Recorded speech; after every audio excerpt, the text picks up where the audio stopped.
The next key process that we are going to cover here is the quality control. After we have finished from explaining these AVM formulas with its relation with the schedule management and controlling the cost and controlling the schedule, now it's the time to move to the next key process here, which is controlling the quality.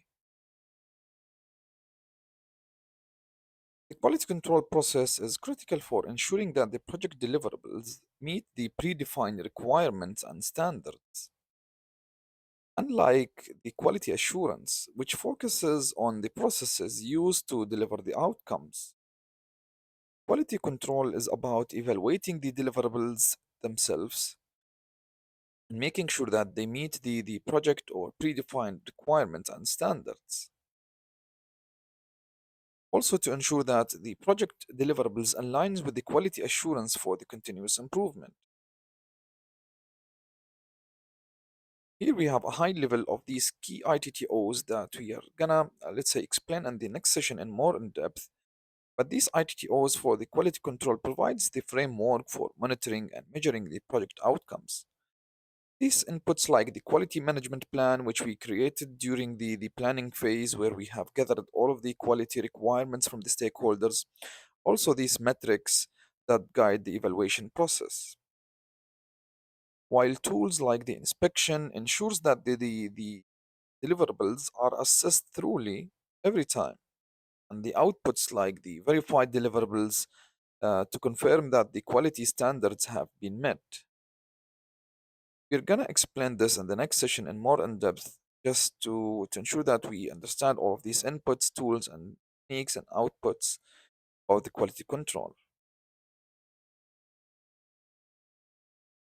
A very important concept here we also talked about when comparing the quality assurance and the quality control. So quality assurance, which is the QA, it's process oriented, focused on, let's say, preventing the defects. So it's more of prevention. When it comes to quality control, which is the QC, it's product oriented, which focuses on identifying defects. So the quality assurance here, it helps you and the process wise to focus on these processes that could quality assurance team can follow to prevent any defects before launching the product to the, let's say, to the stakeholders. However, the quality control, it's more of project and product oriented in overall, and it focuses on finding or identifying the defects that were found after the release. So both of these work together to ensure the overall quality management. Again, so quality assurance and quality control are complementary processes. The QA or the quality assurance ensures the right processes are in place to produce a quality outcomes, while the QC or the quality control, it checks the outcomes themselves to ensure that in case if there is any defects, it's been identified before, let's say, releasing the product to the, let's say, to the stakeholders. For example, here, let's say in a construction project, the QA or the quality assurance involves ensuring the material meets the standards before they use it, whereas the QC or the quality control process involves inspecting the final structure for compliance with the design requirement.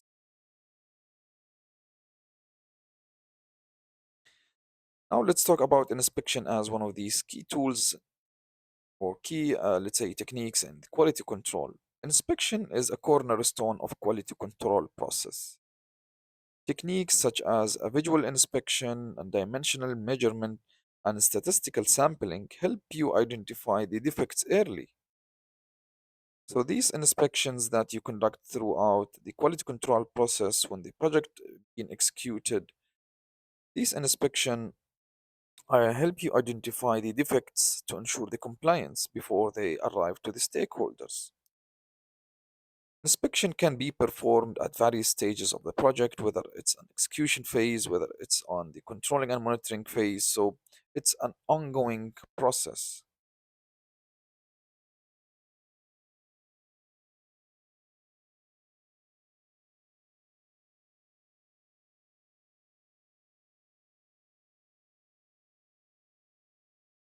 These are, let's say, some of the tools and techniques that is used in quality control. Again, we are going to cover that in more in depth on the next, let's say, session. But these various tools enhance the quality control process, including the quality control charts or the control charts to monitor the process stability. Also, the um,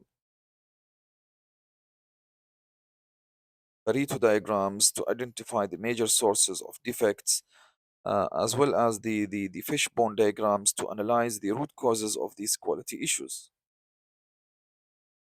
For example, here, let's say the control charts as, let's say, a technique or a tool that can help you to monitor the process stability. It can help to monitor the stability of the manufacturing processes, while the other tools like fishbone diagrams, it provides a structured approach to identify the root causes of the problems or defects, enabling a targeted solution. Also, the Pareto diagrams, it highlights the most significant defects sources. So all of these tools, you can think of them that they can help you while, say, conducting these quality control over your project deliverables. Here are the high-level outputs of the quality control process. So the outputs of the or control quality process are essential for the project success. One of these outputs is called the verified deliverables to ensure that the project outputs meet the required standards. Also, let's say the quality control measurement, which provides and offer insights for continuous improvement by providing, let's say, a data for continuous improvement. Also, one of these outputs includes the change request when necessary by providing a formal mechanism for addressing the quality issues. So think as one of these deliverables didn't meet the expectation or the compliance lists or requirements. So now you as a project manager, you have to apply or to submit a change request to ensure that the project aligns with the requirements or to meet the quality requirements. So you need to submit, let's say, a change request to address these identified quality issues.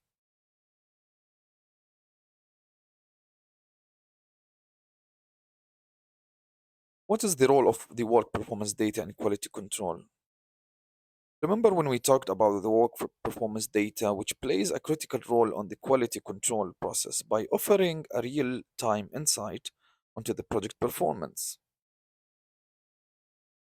The let's say the work performance data, it provides a real time insights into the project performance. Also, it helps identifying the trends and areas for improvement,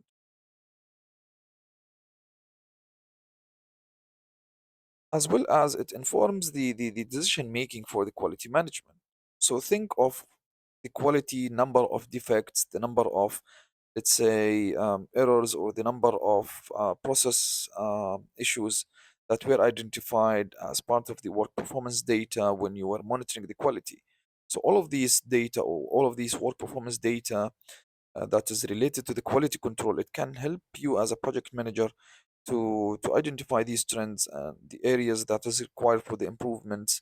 Also, it support the decision making and enhance the quality control and quality management processes.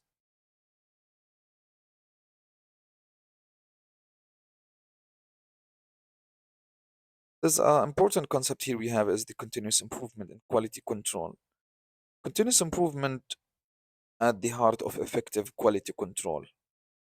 And if you have heard of the PDCA or the Plan, Do, Check Act, it, it's a very important tool that it emphasizes the iterative enhancement to the processes and outcomes. It, it, it emphasizes the importance of continuous improvement and the quality control. Also, it encourages a culture of quality within the team member, and it starts by planning and then doing. After you do, you have to check for your work. After that, in case if it met the quality requirements, then you have to do nothing. But in case if you have found any defects or any issues as part of your quality requirements, then now it's the time to act. And it's a cycle or a life cycle that keeps going to ensure the continuous improvement as part of the quality control. The plan, do, check, act cycle, it helps the teams to refine the processes iteratively. For example, here, let's say in a software development team, can, let's say, or might use a feedback from the beta testing to improve the subsequent versions, fostering a culture of quality and continuous improvement and innovation.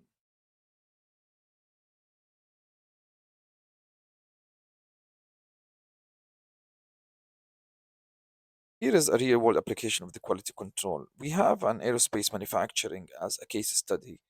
So now we are trying to understand the quality control in one of these aerospace manufacturing projects. The quality control here was a bit not aligned with the project, let's say, requirements. And the techniques here were used as many inspection and advanced testing, such as X-rays or imaging the structural integrity, ensuring that the components meet the strict reliability and safety standards.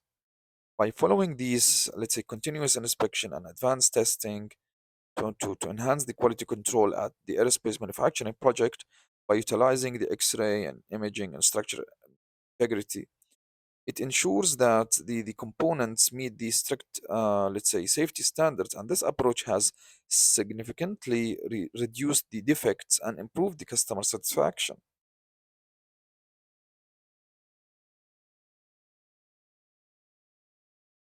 To summarize our first session on quality control, we talked exactly about what is quality control, what is the benefit. So we talked about it's a vital for ensuring the project deliverables meet the required standards. By leveraging the inspection and data analysis and continuous improvement as the PDCA, the plan, do, and check and act, as part of the continuous improvement technique, the project teams here can achieve high quality outcomes and enhance the overall project success. This focus on the quality not only satisfies the stakeholders but also foster a trust and reliability.